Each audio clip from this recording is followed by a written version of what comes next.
अमरावती शहरातील Frezarpura police station हद्दीत राहणाऱ्या एका युवती तिच्या परिसरात राहणाऱ्या एका आर्मी जवानसोबत फेसबुकवर ओळख झाली। या जवानाने तिला तिचा व्हॉट्सअप नंबर मागून तिच्यासोबत संवाद साधण्यास सुरुवात केली। तुझ्यावर प्रेम करतो, लग्न करील अशा आणाभाका देऊन तिला भेटीकरिता विद्यापीठ परिसरात बोलवले आणि विद्यापीठ परिसरात तिच्यासोबत अश्लील चाळे केले। आर्मी जवान हा श्रीनगरला नोकरी करतो। तो सुट्टीवर आला की पीडित युवतीला तो वारंवार भेटायचा। 2021 मधील फेब्रुवारी महिन्यात आर्मी जवान हा सुट्टीवर आला असता लग्नाची बोलणी करायला पीडिता त्याच्या घरी गेली।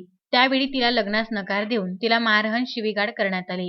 यात त्याचे वडील, एक महिला, जावई यांनी सुद्धा शिवीगाळ करून पोलीस स्टेशनमध्ये तक्रार देशील तर बदनामी करेल अशी तिला धमकी देण्यात आली। यावर पीडिताने 31 मेला थेट फ्रेजरपुरा पोलीस स्टेशन गाठून 4 जणांविरुद्ध तक्रार देण्यात आली। पोलिसांनी कलम 376(2) एन 323 504 506 34 अंतर्गत गुन्हे दाखल करण्यात आले। पोलिसांना जवानाला त्याच्या घरून ताब्यात घेऊन त्याला न्यायालयात हजर करण्यात येणार। तर फ्रेजरपुरा पोलिसांनी त्याच्या विरुद्ध करण्यात आलेली तक्रारीची माहिती त्यांच्या श्रीनगर येथील आर्मी कार्यालयात फॅक्सद्वारे माहिती पाठवण्यात आली आहे। अजय शृंगारे, विदर्भ न्यूज, अमरावती।